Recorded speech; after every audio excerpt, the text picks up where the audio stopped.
Glória a Deus. Amados irmãos, eu gostaria que você abrisse a sua Bíblia.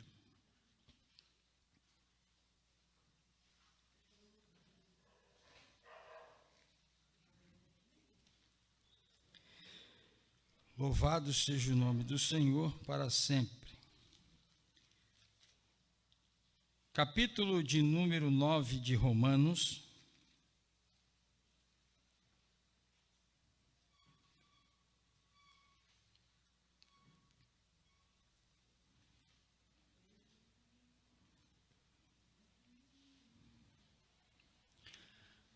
Romanos capítulo 9, versículo de número 14.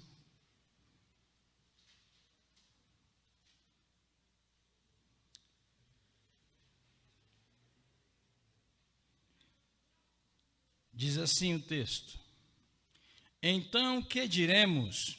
Acaso Deus é injusto? De maneira nenhuma. Pois ele diz a Moisés: Terei misericórdia de quem eu quiser ter misericórdia, e terei compaixão de quem eu quiser ter compaixão. Portanto, isso não depende do desejo ou do esforço humano, mas da misericórdia de Deus. Versículo 18. Portanto, Deus tem misericórdia de quem Ele quer e endurece a quem Ele quer. E vamos ler Isaías 43.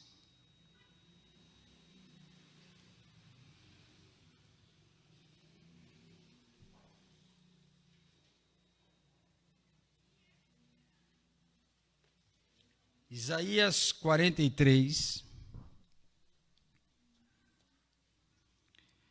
versículos 25 e 26.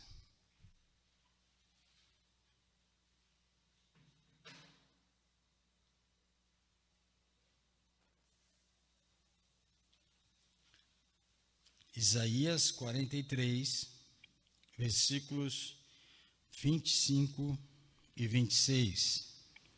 Diz o texto: Sou eu mesmo aquele que apaga as suas transgressões por amor de mim, e que não se lembra mais de seus pecados. Relembre o passado para mim, vamos discutir a sua causa. Apresente o argumento ou apresente as suas razões para provar sua inocência, ou para que você possa se justificar. Espírito Santo esteja conosco, iluminando o nosso entendimento e fazendo-nos entender a tua palavra, em nome de Jesus. Glória a Deus. Como eu tenho falado sempre, eu recebi um pedido de uma irmã que disse que dentro da família dela existe 5 pessoas que eram cristãs. 5 pessoas cristãs, eram cristãs. Só que essas pessoas passaram por momentos muito dolorosos de perda, e essas pessoas passaram a desacreditar de Deus. E eu tenho certeza absoluta que você já encontrou, em algum momento da sua vida, alguém que tem o mesmo sentimento, dúvidas a respeito de Deus, ou da bondade de Deus, ou do amor de Deus. Se nós pudéssemos ter a capacidade de sondar os corações daqueles que participam dos cultos, daqueles que frequentam os templos, as casas de oração, nós seríamos com certeza impactados com o número de pessoas que se assentam para ouvir a palavra de Deus, mas dentro de si levanta grandes questionamentos. Pessoas que dentro de si, quando ouvem a mensagem do Senhor, ficam questionando entre elas mesmas se de fato aquilo é verdade.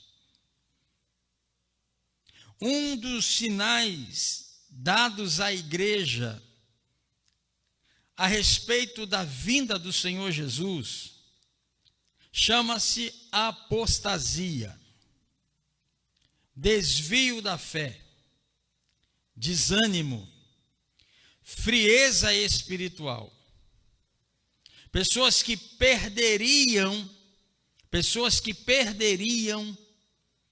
o prazer de estar na casa do Senhor, que perderiam o prazer de estar na comunhão dos santos, participando da comunidade de fé. Pessoas que perderiam o interesse em prestar culto a Deus, devido às dificuldades que têm vivido, às lutas que têm enfrentado, às guerras espirituais que têm chegado a cada uma dessas pessoas. Nós somos uma geração que atravessamos alguns momentos. Quem é aqui cristão desde os anos 80 para cá? Dos anos 80 para cá. O quanto que a igreja mudou? Quantas transformações aconteceram? Quantas mudanças aconteceram na igreja? Quantas ondas a igreja atravessou? Eu me lembro da onda do sopro, que as pessoas recebiam o sopro e caíam. Eu me lembro da onda em que as pessoas caíam na unção do riso, da gargalhada. Eu me lembro da onda em que as pessoas, algumas, vivenciaram, ouviram testemunhos de oração da prosperidade, aonde aparecia obturações e dentes de ouro. Eu me recordo que na década de 70 para 80, ano de 77, 78, 79, iniciou aqui no Brasil uma onda chamada da teologia da prosperidade. A teologia do determinismo, que ensinou as pessoas a determinarem vitórias para elas mesmas. E quando essas ondas chegaram, foi afastando a igreja da raiz, porque era uma igreja que tinha culto de oração, toda segunda-feira, pelo que eu me lembro, era culto de oração, porta fechada, só os crentes que chegavam lá para orar, e a igreja não era vazia, os crentes iam, os adolescentes apareciam, os jovens chegavam lá, as irmãs do ciclo de oração não faltavam nesses cultos. Eu me lembro que o culto público era na quarta-feira e no domingo, porque na sexta-feira era culto de doutrina. E se dividia-se esse período de ensinamento na sexta-feira de oração e estudo da palavra de Deus. Não tinha cantiga, cantoria, era tudo equilibrado, era tudo bem racional. Mas me parece que as coisas foram mudando no mundo e a igreja parece que teve que acompanhar essas transformações. As paredes agora já não são totalmente brancas. As luzes já não são mais incandescentes, ou as luminárias agora são coloridas. Hoje já não há mais culto de oração. Hoje estão banindo até a escola dominical. E eu me lembro que no período dos anos 80, até meados de 90 e alguma coisa, a escola dominical era forte. Era o carro-chefe. Porque quem não via na sexta, tinha que aprender de todo jeito no domingo pela manhã na escola dominical. Mas isso também já foi banido. Então a igreja ela passou por algumas ondas, alguns processos. E uma das indagações que essa irmã falou das 5 pessoas é que uma pessoa entre elas disse o seguinte: quem pecou foi Adão. E o que eu tenho que a ver com isso? Nós não temos nada a ver com isso, porque quem pecou foi Adão. O que eu tenho que a ver com isso? Por que Deus permite que essas coisas nos aconteçam? Como se Deus ele fosse colocado pelo ser humano, ou o ser humano tivesse o direito de colocar Deus no banco dos réus. Uma pergunta que eu vou fazer: de todo o tempo que você é cristão, quantas vezes você ouviu ou foi ensinado e instruído na doutrina do Espírito Santo? Quem é o Espírito Santo? A pessoa do Espírito Santo, a personalidade do Espírito Santo, o poder do Espírito Santo, os dons do Espírito Santo. Quantas vezes em um culto você foi doutrinado aprendendo sobre o Espírito Santo? Quantas vezes você foi doutrinado a respeito da teologia? Que a maioria tem uma bronca dessa palavra, teologia, mas teologia quer dizer estudo de Deus. Quem é Deus? Personalidade de Deus, o caráter de Deus, o poder de Deus, a natureza de Deus. Quantas vezes você ouviu falar de Deus com profundidade? Quantas vezes você foi ensinado sobre a doutrina de Cristo, cristologia, quem é Cristo, natureza de Cristo, o poder de Cristo, personalidade de Cristo, o caráter dele? Então a gente chega numa conclusão que fica difícil aceitar algumas coisas que Deus permite que aconteça na nossa vida, porque nós não entendemos o caráter e a personalidade de alguém que nós não temos o conhecimento, mas dizemos que servimos. Sim ou não? Então nós chegamos aqui agora numa conclusão que os pastores estão falhando na tarefa de ensinar o rebanho. Porque se nós pastores nos preocupássemos de fato e de verdade com a nossa tarefa de pastoreio, nós deveríamos ensinar a todo o rebanho quem é o dono do rebanho, a personalidade do dono do rebanho, o caráter do dono do rebanho, a natureza do dono do rebanho e a soberania do dono do rebanho. Sim ou não? Porque se nós, pastores, ensinássemos, tudo ficaria muito mais fácil. Não haveria o questionamento: por que que Deus permite o crente sofrer? Sofrimento não é de Deus, mas a gente ouve a pregação que nós não devemos aceitar as lutas e as provações da nossa vida, porque as lutas e as provações da nossa vida é do diabo. É do diabo. Então nós devemos rejeitar esse negócio. Aí a gente olha para o Deus da Bíblia, o Deus da igreja, o Deus criador do universo, o Deus que criou e formou o homem, e ele trazendo justiça e juízo ao seu próprio povo, como disciplina. E disciplina é uma coisa, irmãos, que nós precisamos colocar no nosso entendimento, que nunca é para ruim. Disciplina é algo bom. Disciplina nos traz o senso de responsabilidade. O militar, ele entende e ele gosta de disciplina, porque ele aprende que a disciplina, ele molda o caráter dele como um homem. Ele sabe que se ele falar uma palavra, ele tem que garantir aquilo que ele disse. Então ele tem um senso de responsabilidade, horários, participações, responsabilidade.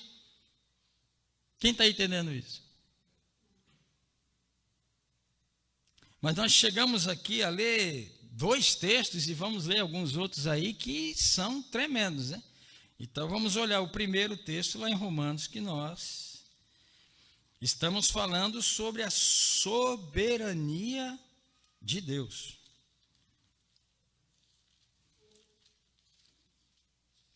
E vamos entender o que ele quer falar dentro desse texto aqui. Ele diz o seguinte, no versículo 14 do capítulo 9. Então, que diremos? Acaso Deus é injusto? Por que as pessoas acham que Deus ele é injusto quando o mundo entra numa situação como entrou agora? Quem é que atraiu o mal para o mundo? Quem é que atraiu a morte para o mundo? Quem é que atraiu as coisas desprezíveis para o mundo? Foi Deus? Não. Quem é que escolheu quebrar a comunhão? Quem é que escolheu quebrar o relacionamento com o Criador? Quem é que decidiu rejeitar a ordem de Deus e entrar no caminho da desobediência para satisfazer o próprio desejo e anseio? Quem é que abriu a porta para que a mortandade alcançasse a humanidade? Quem foi que abriu a porta para que o mal se proliferasse no mundo? É interessante que Adão e Eva são os 2 seres humanos que não tiveram umbigos, né? Porque eles não nasceram. Eles foram formados. Eles foram criados, irmãos. E é interessante que no capítulo 3 de Gênesis, versículo 20, diz que depois da queda é que foi dado o nome a Eva. Vamos ler isso aqui? Gênesis capítulo 3, versículo 20. Depois da queda, depois que Deus ele está trazendo juízo para a mulher, para a serpente e para o homem, aí o homem dá um nome à mulher. Leia lá comigo lá. Gênesis capítulo 3, versículo 20. Adão deu à sua mulher o nome de Eva, pois ela seria mãe de toda a humanidade. Vamos repetir aqui, irmão? Adão deu à sua mulher o nome de Eva, pois ela seria mãe de toda a humanidade. Então o nome Eva, é interessante esse texto porque o nome fala, o texto fala do nome e logo em seguida do significado do nome. O que significa Eva? Mãe de todos. E Adão?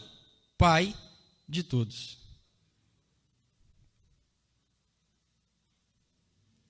Então nós, seres humanos, somos descendência de quem? Adão. E quando nós fomos gerados em Adão, Adão ele ainda gozava do relacionamento com Deus, ou o relacionamento havia sido quebrado? Então nós viemos neste efeito causado pelo próprio homem. Agora o segundo texto aqui, não, ainda olhando mais um pouquinho, nós vamos voltar para Gênesis daqui a pouco, mas olhando ainda lá em Romanos, Deus fala, Paulo escreve aqui coisas muito fortes, né? Primeiro que Deus ele não é injusto, porque não foi Deus que quebrou o pacto, não foi Deus que quebrou o relacionamento, não foi Deus que quebrou o laço de amizade, de confiança, foi o homem. Nós vamos chegar lá. Aí as pessoas criam um senso que Deus ele é injusto por perder alguém. Irmão, me diga uma coisa. Quem disse que os filhos são nossos? Os filhos fazem parte da extensão do projeto de Deus para a humanidade. Os filhos não são nossos. Meu filho. Não. Deus nos deu a dádiva de gerar um ser humano semelhante a nós, para que nós desenvolvêssemos o melhor sentimento que um ser humano pode ter, chamado amor. E dedicar um período da nossa vida e do nosso tempo para tratar desse relacionamento de pai e filho, ensinando a ele o sentido de amor, de companheirismo, de fidelidade, de relação, de relacionamento, de respeito, de obediência, de fidelidade, de sinceridade. Mas os filhos não são nossos. A ponto do próprio Jesus ele dizer o seguinte: quem amar pai, mãe, esposo, filhos e filhas mais do que a mim, não é digno de ser meu discípulo. Filhos não são nossos. Deus nos dá essa dádiva de tê-los para desenvolvermos um sentimento tão nobre que vem direto do coração de Deus. Imagine se Deus nos tratássemos como nós tratamos o nosso relacionamento com os filhos. Vamos inverter. Imagine se nós tratássemos Deus na mesma intensidade que nós tratamos o nosso relacionamento entre marido e mulher e pais e filhos. Será que nós não seríamos mais espirituais? Será que nós não seríamos mais felizes? Será que nós não seríamos mais firmes?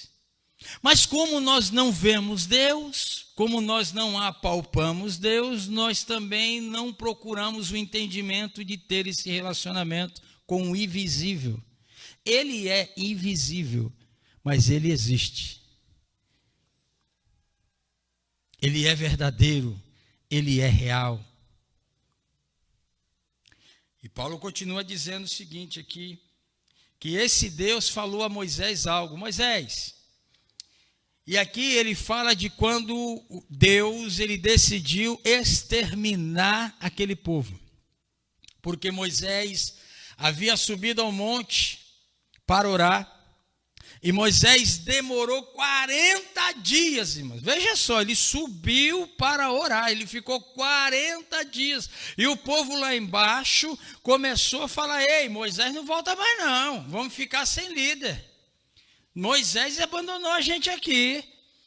Não, vamos ficar sem liderança, não pode. Ô Arão, toma a frente aí. E Arão foi lá com a maligna intenção de liderança, e pediu para que todo mundo pegasse os pendentes de ouro e trouxesse a ele, e ele faz o quê? um bezerro de ouro, e ele diz assim: aqui está o vosso Deus. A ira de Deus acende lá no monte, e Deus dá ordem: desce, porque eu vou exterminar esse povo da minha face. E Moisés foi indagar essa ação de Deus. Não faças isso, Senhor. Se tu fizeres, risca o meu nome do livro da vida. E Deus responde a ele. Essa resposta aí nós encontramos lá em Êxodo 33, 19, mas eu vou ler aqui porque está escrito aqui, ó. Pois ele diz a Moisés: terei misericórdia de quem eu quiser ter misericórdia, e terei compaixão de quem eu quiser ter compaixão. No versículo 16 diz o seguinte: portanto, isso não depende do desejo ou do esforço humano, mas da misericórdia de Deus. Mais uma vez se mostra aqui, irmãos, que a soberania de Deus está acima da vontade humana. E é Deus quem decide. E por ele ter esse poder de decisão, ele não se torna injusto, porque não foi ele que rompeu o relacionamento. Não foi ele que quebrou a aliança. Não foi ele que se dispôs a se afastar do homem. E é dito mais aqui ainda, né? No versículo de número 18, repete, ele firma, ele encalca essa soberania, dizendo: portanto, Deus tem misericórdia de quem ele quer e endurece a quem ele quer. Aí as pessoas dizem assim: mas Deus é carrasco. Não, não é carrasco. Deixa eu lhes falar uma coisa. A Bíblia nos ensina, e há um texto que eu não me recordo, mas diz o seguinte: que Deus não divide a sua glória com ninguém. Concorda? Ele é o único. Igual a ele não haverá, Salvador como ele também não vai existir. Amém? Só que as pessoas têm os seus ídolos no coração. Quem são os ídolos do coração do ser humano? Algumas mulheres fazem o seu marido um grande ídolo. Morre pelo marido, mas não morre pela causa e nem pelo nome de Cristo. O marido torna a mulher uma deusa, um ídolo do coração. Gasta tudo, investe tempo, morre por ela, mas não dedica a mesma intensidade no relacionamento com quem? Com o Criador. E a Bíblia diz que Deus não divide a sua glória com ninguém, então Deus precisa fazer o quê? Retirar o ídolo. Então Deus decide recolher e retirar algumas pessoas da nossa vida, não que elas sejam um ídolo, mas que nós tornamos essa pessoa um ídolo, que está tomando o espaço de Deus, o lugar de Deus e o tempo de Deus na nossa vida, porque Ele não divide a sua glória com ninguém.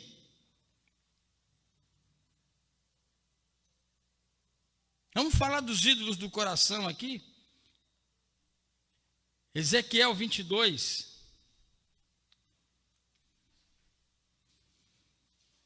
Esse culto hoje é uma resposta de Deus ao seu povo. Eu creio nisso, você crê?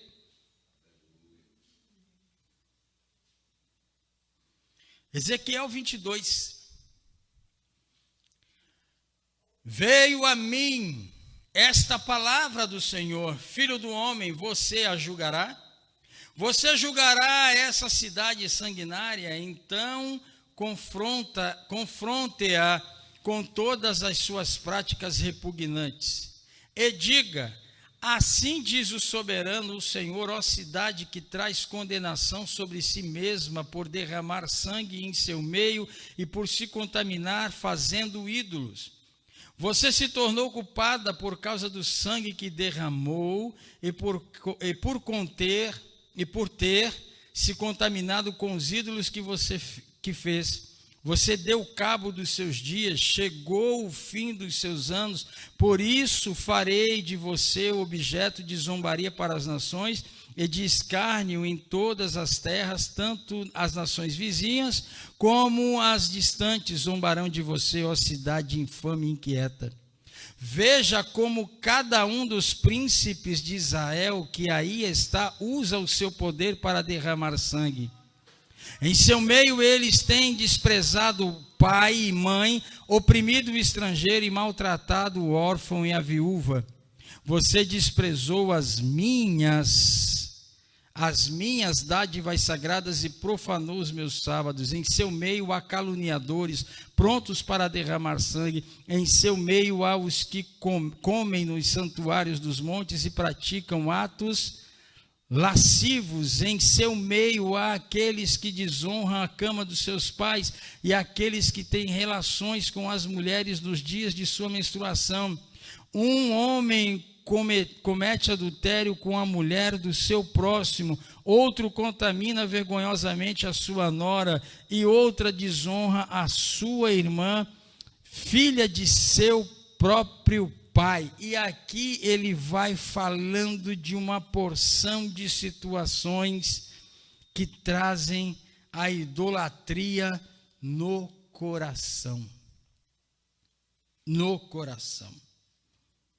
Mas perceba uma coisa que nós lemos aqui, um outro texto, em Isaías capítulo 43, no versículo de número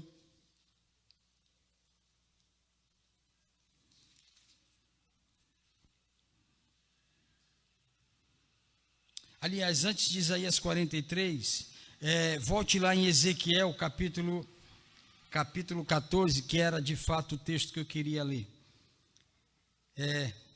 Ezequiel 14, sobre os ídolos do coração. Ezequiel 14 diz assim: algumas das autoridades de Israel vieram e sentaram diante de mim. Então o Senhor me falou: filho do homem, estes homens ergueram ídolos em seus corações e puseram tropeços ímpios diante de si. Devo deixar que me consultem? Ora, diga-lhes: assim diz o Senhor, assim diz o soberano, o Senhor: quando qualquer israelita erguer ídolos em seu coração e puser um tropeço ímpio diante do seu rosto, e depois for consultar um profeta, eu, o Senhor, eu mesmo, responderei a ele conforme a sua idolatria. Isso farei para reconquistar o coração da nação de Israel, que me abandonou em troca de seus ídolos. Ou seja, Deus vai trazer a justiça para trazer o povo de volta. Por isso, diga à nação de Israel: assim diz o soberano, o Senhor: arrependa-se, desvie-se dos seus ídolos e renuncie a todas as práticas detestáveis. Quando qualquer israelita ou qualquer estrangeiro residente em Israel separar-se de mim, erguer ídolos em seu coração e puser um tropeço ímpio diante de si, depois for a um profeta para me consultar, eu, o Senhor, eu mesmo responderei a ele. Aqui tem uma resposta de Deus para alguns sofrimentos que nós atravessamos, dentro desse texto. Imagine só, falando de ídolos do coração, vamos usar um ídolo moderno. Olhe para cá. Quantas pessoas investem o seu tempo trabalhando dobrado, juntando dinheiro para comprar um carro? Sim ou não? E ele faz votos com o Senhor, participa de campanha e ora diante de Deus dizendo que esse veículo estará a serviço de quem? Da obra de Deus. Mas o interessante é que quando sai da concessionária, ele passa mais tempo alisando o carro do que lendo a Bíblia, do que orando com Deus, conversando com Deus em oração e participando dos cultos de oração. E quando vai ao culto, nem carona oferece aos irmãos. E não tira o plástico do banco, que é para não afetar o banco. E quando ele acaba de usar e coloca dentro da garagem, ele pega a flanelinha e vai dar um trato no carro. Onde que está o coração desse homem? O carro, então, que deveria ser uma bênção, se tornou para ele o quê? Um ídolo. O que Deus vai fazer para libertar esse homem desse ídolo? E retirar esse ídolo do coração desse homem? Mover. Então é dentro dessa parte que Deus age e as pessoas acham que Deus é cruel. Cruel. Deixa eu lhe dizer uma coisa. Nada e nem ninguém que tome o lugar de Deus na nossa vida podemos chamar de bênção. Nada e nem ninguém que toma o lugar de Deus na nossa vida pode ser chamado de bênção. É ídolo. E Deus prefere remover o ídolo do teu coração do que te perder. Diga graças a Deus por isso. Mas isso não é ensinado às pessoas. O que é ensinado às pessoas é as pessoas continuarem levantando altares no seu coração para acumular ídolos e mais ídolos. Por um exemplo, a nova onda é dizer que haverá que Deus ele quer fazer com que a gente prospere nessa terra, enriqueça nessa terra, né? Que a gente se torne rico, bem-sucedido e abençoado. E o interessante é o caminho que eles ensinam para as pessoas chegarem até esse ponto. É um caminho completamente torto e distante da realidade bíblica e cristocêntrica. Porque vai usar métodos que a Bíblia reprova. Vão realizar eventos que a Bíblia também não aprova. E vão levando as pessoas a irem em direção contra os ensinamentos de Jesus. Eu não me canso de falar, irmão. Jesus deixou o capítulo 5, 6 e 7 como modelo de discipulado para a gente seguir até o dia da vinda dele. E ele diz o seguinte: não acumuleis tesouro na terra. Não vos preocupeis com o amanhã, porque o amanhã é um tempo que para nós não existe ainda. Ele diz assim: não inquieteis com o que é a vez de comer, com o que é a vez de beber e com a vez de vestir. Irmão, vou dizer uma coisa: se pobreza for sinônimo, presta atenção no que eu vou falar aqui, se for sinônimo de maldição, Paulo estava perdido. Porque Paulo termina os seus dias mal. Paulo termina os seus dias na cadeia, com uma capa velha, com pedaços das Sagradas Escrituras e com alguns livros. Mas ele termina os seus dias feliz, cumprindo o seu ministério. E era um homem muito bem sucedido financeiramente. Termina os seus dias pobre, sem riqueza, terrena, mas cheio das riquezas do céu. Agora, olhando lá para Isaías 43, Deus ele chama o povo a uma audiência.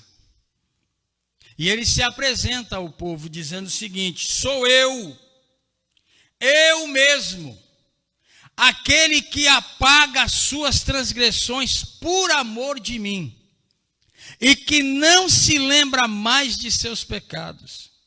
Relembre o passado para mim. Vamos discutir a sua causa.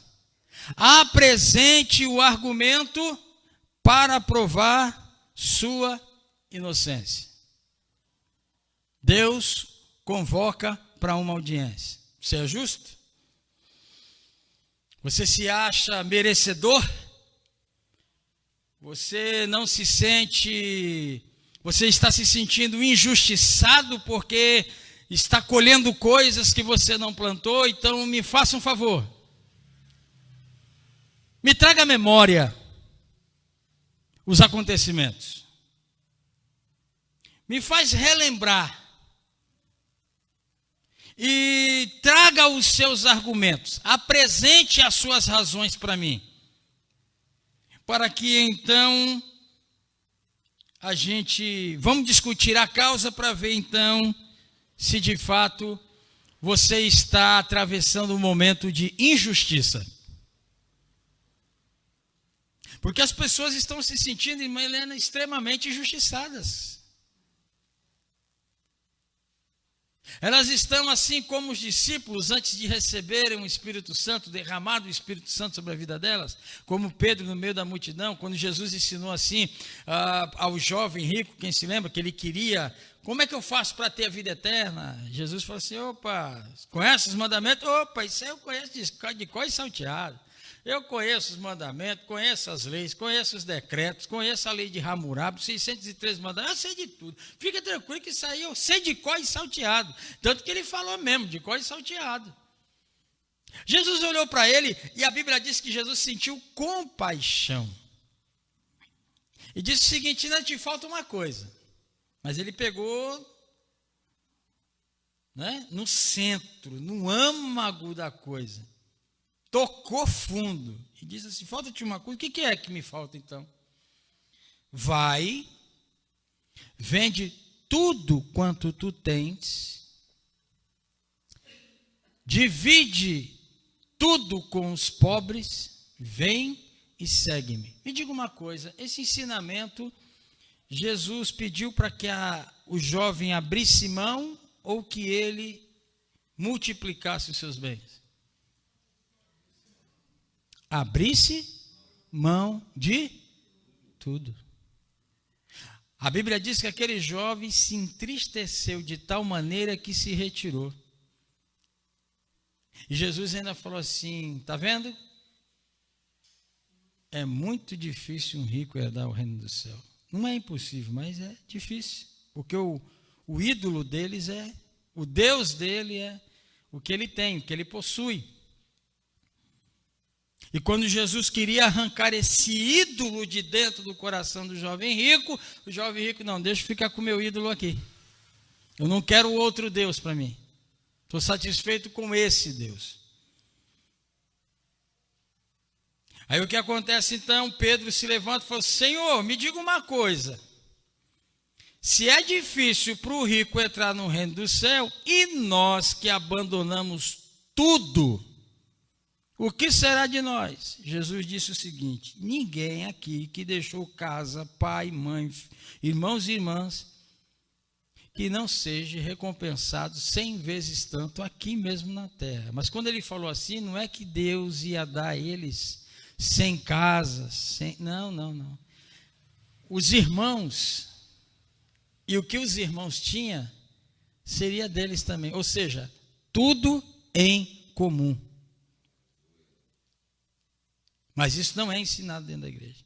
A minha casa, o meu carro, o meu Deus, o meu pão. Quando a oração do Pai Nosso é Pai Nosso e Pão Nosso. Então tudo é nosso, porque pertencemos ao mesmo Deus, somos batizados no mesmo Espírito, no mesmo corpo e somos da família de Deus. Então temos tudo em comum. Mas isso é difícil ser vivido.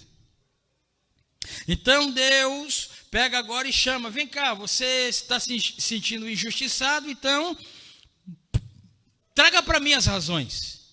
Me faça relembrar alguma coisa, porque eu quero saber aonde que está errado aí. E se for, eu conserto, eu ajusto a coisa, mas até onde eu sei está tudo certinho.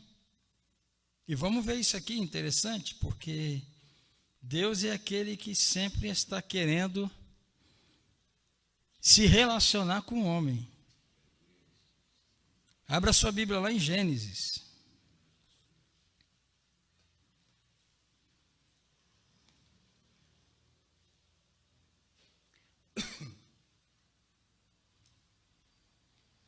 Gênesis capítulo 1, versículo 26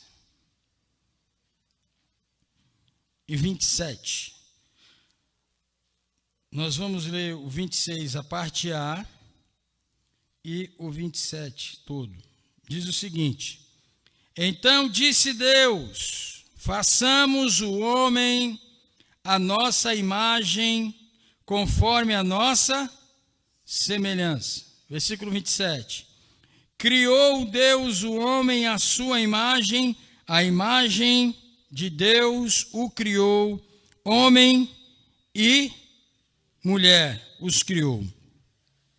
A palavra aqui criou, que significa barran, é criar do nada, é trazer à existência. O que é criar, irmãos? Presta atenção. Um engenheiro, vamos falar de um arquiteto paisagista. Ele trabalha junto com o engenheiro. O engenheiro é aquele que faz as medidas, que dá toda a medição de fundação, para que o projeto, que o arquiteto, que vai elaborar o projeto, desenho do projeto, tá? Então, o engenheiro vai lá e faz as medidas, o que vai ser feito, mas quem dá luz ao desenho é o arquiteto. Então, o arquiteto pega a medida que o engenheiro faz e o arquiteto, então, vai agora elaborar o projeto, criar na cabeça dele o projeto. Então, a criação de Deus era essa: homem e mulher, certo? Ele vai trazer a existência, criar do nada, trazer o que não existe. Veja que aqui no versículo 27 ele usa a palavra criou, certo? Aí quando ele, no capítulo 2, Moisés escreve agora como isso se realizou. Perceba lá no versículo de número 7 do capítulo 2. Então, o Senhor fez o que? Formou o homem do pó da terra e soprou em suas narinas o fôlego da vida, e o homem se tornou um ser vivente. Perceba que Deus primeiro fez o homem, mas qual era o projeto? Homem e mulher. Então, na criação, no projeto, era criar o homem e a mulher. Mas ele começa a formar o homem. Interessante, irmãos, agora, perceba. No versículo 8 diz o seguinte: ora, o Senhor Deus tinha plantado um jardim no Éden. Não é jardim do Éden. Como é que está aí na sua Bíblia, irmão Jurandir? Pastor Jurandir? No. E todo mundo sempre falou jardim do. Não. Jardim no Éden. Porque o Éden era um lugar. Éden significa no hebraico Gan Eden. Lugar dos prazeres, jardim das delícias, paraíso terrestre. Então, no paraíso que Deus criou, Ele colocou um jardim que seria a habitação do homem.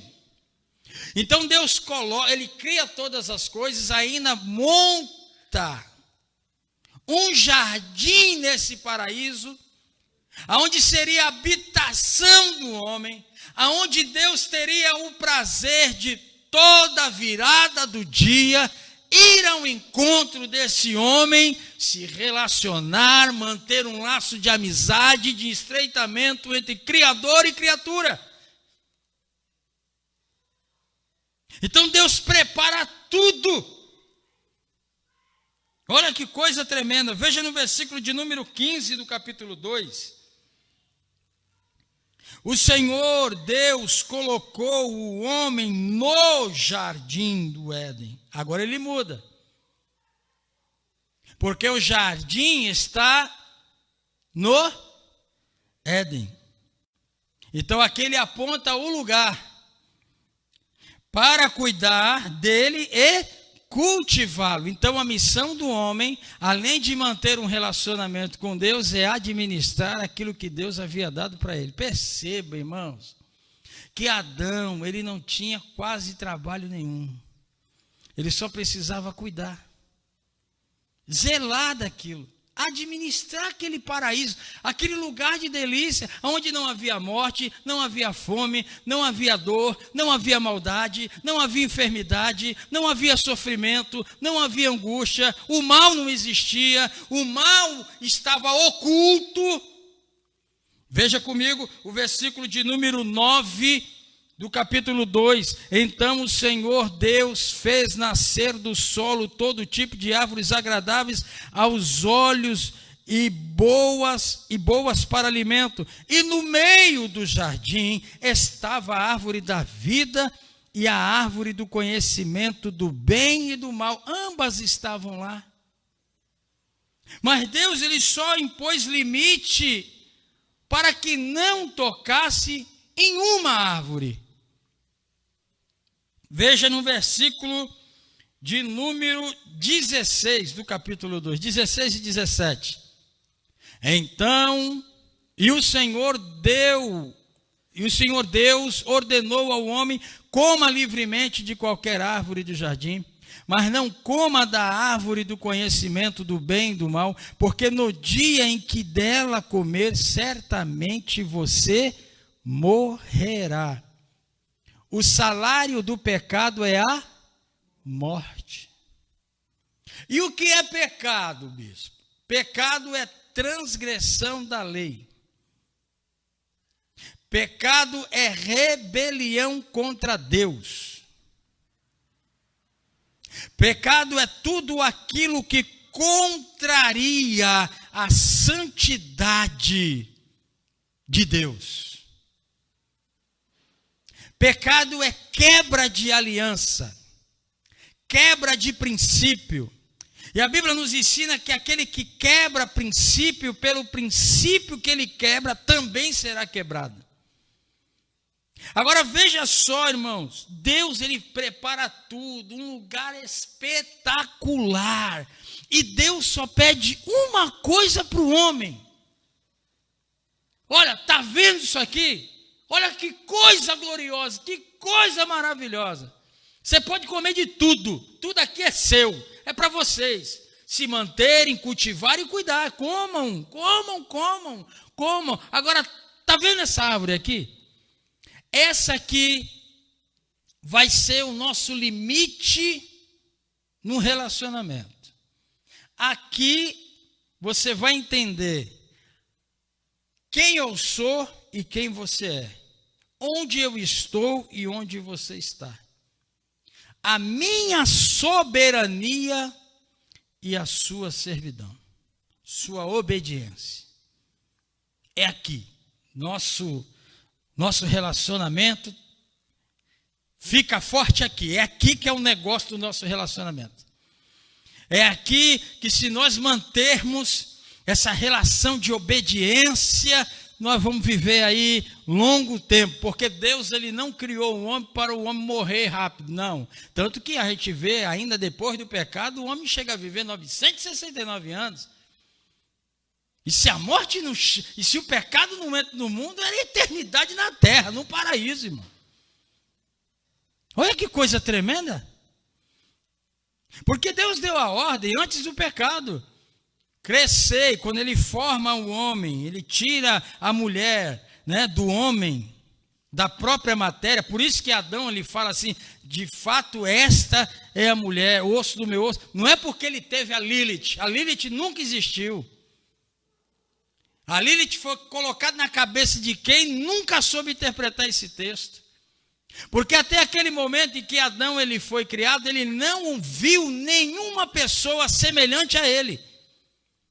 Por isso que quando ele vê alguém igual, ele fala, de fato esta é carne da minha carne.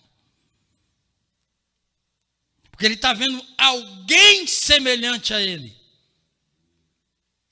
E Deus fala assim agora, cresçam, frutifiquem e multipliquem e povoem a terra. Ele está falando de um ato entre um homem e uma mulher.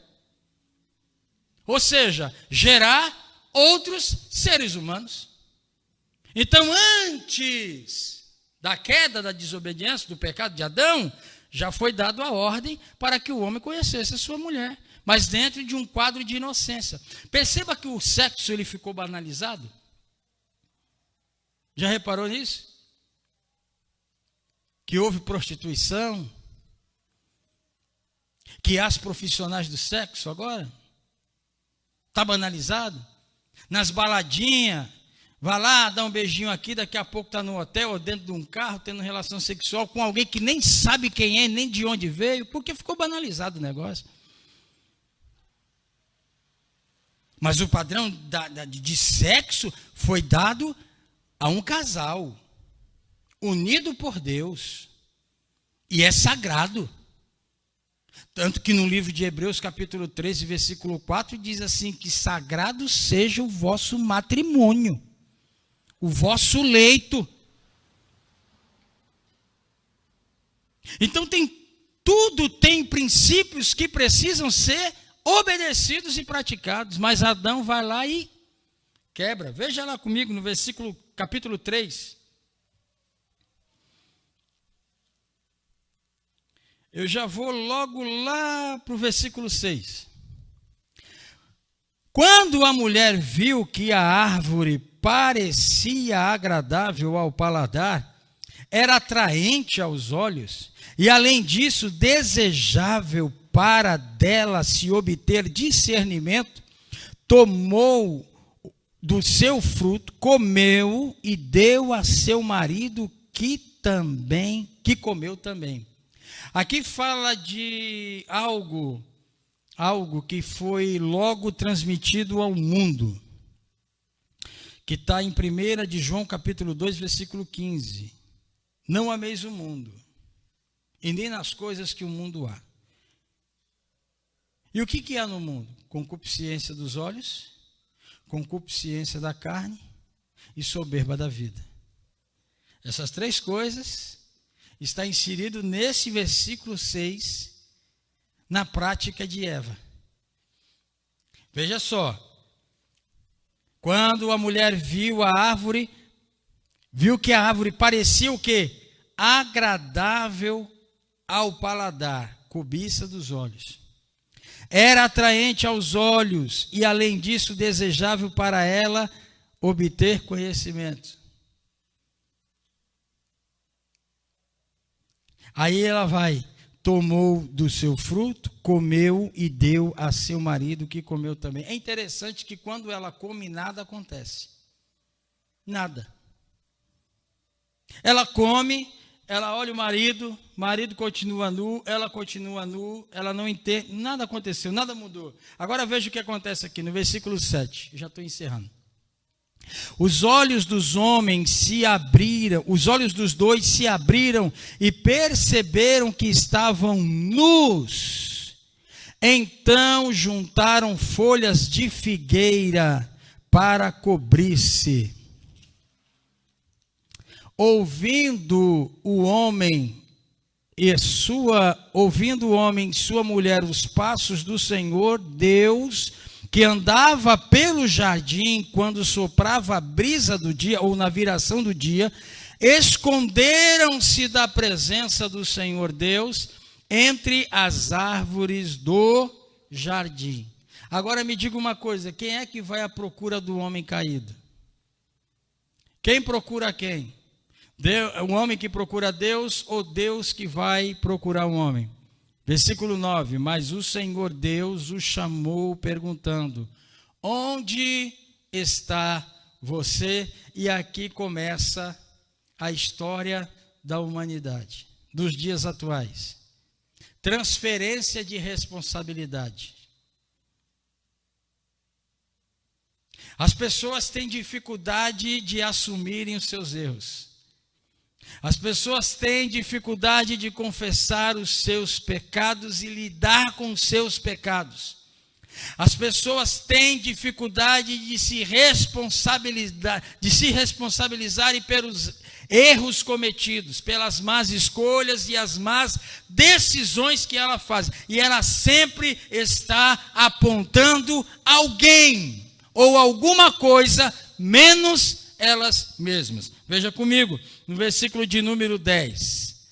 E ele respondeu, ouvi teus passos no jardim e fiquei com medo, porque estava nu, por isso me escondi.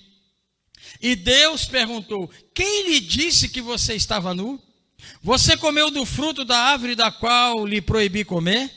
Disse o homem, foi a mulher que me deste por companheira, que me deu do fruto da árvore e eu comi. Então o Senhor agora olha para a mulher, que ela não tem nome aqui ainda, né?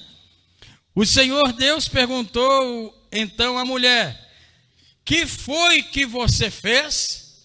Respondeu a mulher, a serpente me enganou e eu comi. Presta atenção, Adão fugiu da responsabilidade, Eva está fugindo da responsabilidade e agora vamos para a terceira pessoa, né? Diz lá o versículo 14, então o Senhor declarou à serpente, e aqui ele não pergunta à serpente, aqui ele já declara à serpente, uma vez que você fez isso, maldita é você entre todos os rebanhos domésticos e entre todos os animais selvagens, sobre o seu ventre você rastejará, e pó comerá todos os dias da sua vida.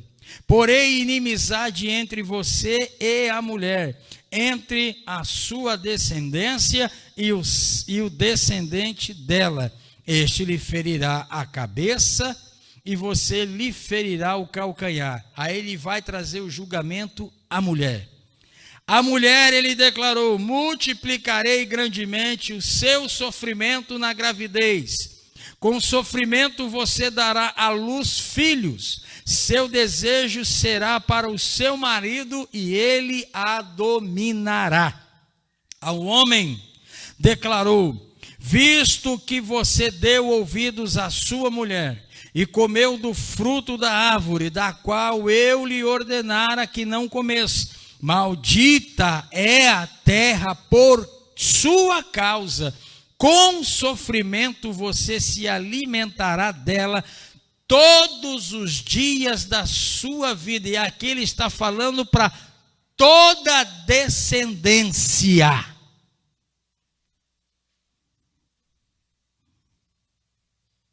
Já que não estavam satisfeitos com o paraíso que Deus havia dado a eles, Ele diz então agora: maldita será a terra por sua causa. A resposta é a seguinte: o que é que eu tenho que a ver com Adão? Simplesmente nós somos descendentes dele. E a desobediência do nosso pai nos arrastou a viver tudo o que vivenciamos os dias de hoje. Mas louvado seja Deus, porque o próprio Deus amou o mundo de tal maneira que decidiu entregar o seu Filho para resgatar o homem da escravidão do pecado, das algemas do pecado, dos prazeres do pecado, do reino de trevas, aleluia, e trazer para o reino do Filho do seu amor, que é Cristo Jesus, o nosso Senhor.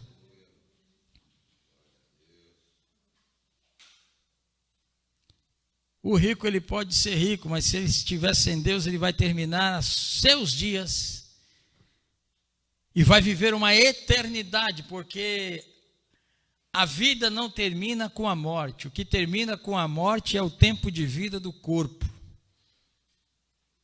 Mas a alma, ela é eterna e é indestrutível. Ela é tão indestrutível que quando Jesus ele fala sobre a realidade do inferno, ele diz que o lugar em que os perdidos vão será um lugar de tão grande tormento que haverá ranger de dentes. O fogo não se apaga. É um ambiente terrível, de dor. Irmão, quando nós estamos lá numa fogueira ou fazendo alguma coisa na cozinha por distração, nós tocamos numa panela quente ou tocamos na labareda das chamas do fogo, do fogão, é um ardor terrível. Agora imagine isso diariamente, a eternidade. Mas o que é interessante é que quando Deus expulsa Adão e Eva, ele coloca querubins, ele não destrói o paraíso. Essas delícias, esse lugar de delícia ainda está reservado. Louvado seja Deus. Aleluia. Jesus Cristo, ele veio restaurar todas as coisas. Aqueles que pertencem ao Senhor, ainda que não estejam na presença dEle, na casa dEle, ao ouvirem o Evangelho, em algum momento os tampões sairão dos ouvidos, a venda cairá dos olhos e Ele se entregará à graça irresistível do convite divino do Senhor para a salvação, para a restauração, para a reconciliação. O problema não está em Deus, o problema está nas decisões dos homens. Deus não é injusto. Injusto é nós queremos usufruir de Deus sem dar a Ele o devido respeito, a devida honra, a devida glória e o devido lugar na nossa vida.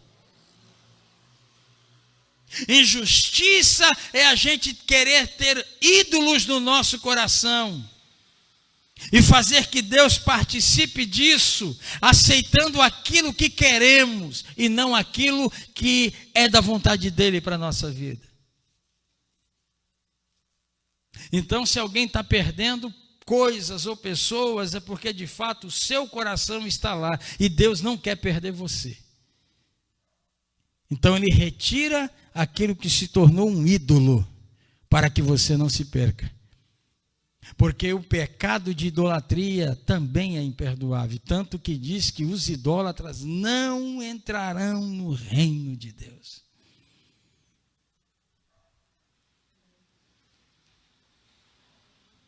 Esses dias eu estava lendo um livro, eu achei um livro na minha biblioteca, tem alguns ainda que eu não li, e é interessante porque é um livro fininho e está escrito assim: pornografia, o ídolo do coração. E eu lendo aquele livro, eu disse, é verdade, porque se isso torna um vício, é porque aquilo se tornou, e eu vou prestar culto àquilo. E isso é abominável ao Senhor. Então, quando eu reverencio mais coisas e mais pessoas do que a Deus, isso é abominável diante de Deus. E como Deus ele nos ama e Ele é Pai, então Ele prefere cortar o mal pela raiz. Então Deus ele não é injusto. Deus ele não é punitivo. Deus ele não é carrasco. Deus ele é um Pai de amor que não quer nos perder. Glória a Deus. Espero que essa palavra tenha aberto a tua mente, te dado entendimento de muita coisa. De muita coisa. De muita coisa. Muita coisa ainda nós iremos vivenciar, porque é desejo de Deus que nós vivenciemos e tenhamos experiências. Haverá refrigério em algum momento da nossa vida? Sim, haverá refrigério. Nesse deserto haverá mananciais para nós bebermos água e matar a sede. Nós não morreremos nesse deserto. As provações são necessárias, porque nas provações são revelados os sentimentos do nosso coração. Está escrito, Deuteronômio capítulo 8, versículo 2. Eu vos humilhei, eu vos provei para ver e provar o vosso coração, para ver se vocês obedeceriam os meus mandamentos ou não. Deus prova os seus filhos, irmãos. Mas não se sinta injustiçado, porque Deus ele não é injusto. Vamos orar. Pai querido e santo, te agradecemos por esta palavra. Te agradecemos por essa revelação tão maravilhosa. Creio eu que foi resposta, Senhor meu Pai, tua para muitas pessoas que estavam indagando muitas coisas. Que o Espírito Santo continue colocando luz no entendimento de uma forma extraordinária, a ponto que as pessoas se sintam revigoradas, se sintam amadas pelo Pai e não desprezadas e injustiçadas por Ele, porque Ele é um Deus de amor e é um Deus de justiça. Abençoa o teu povo e confirma a vitória em nome de Jesus. Amém. Vamos dar a Jesus uma linda salva de palmas.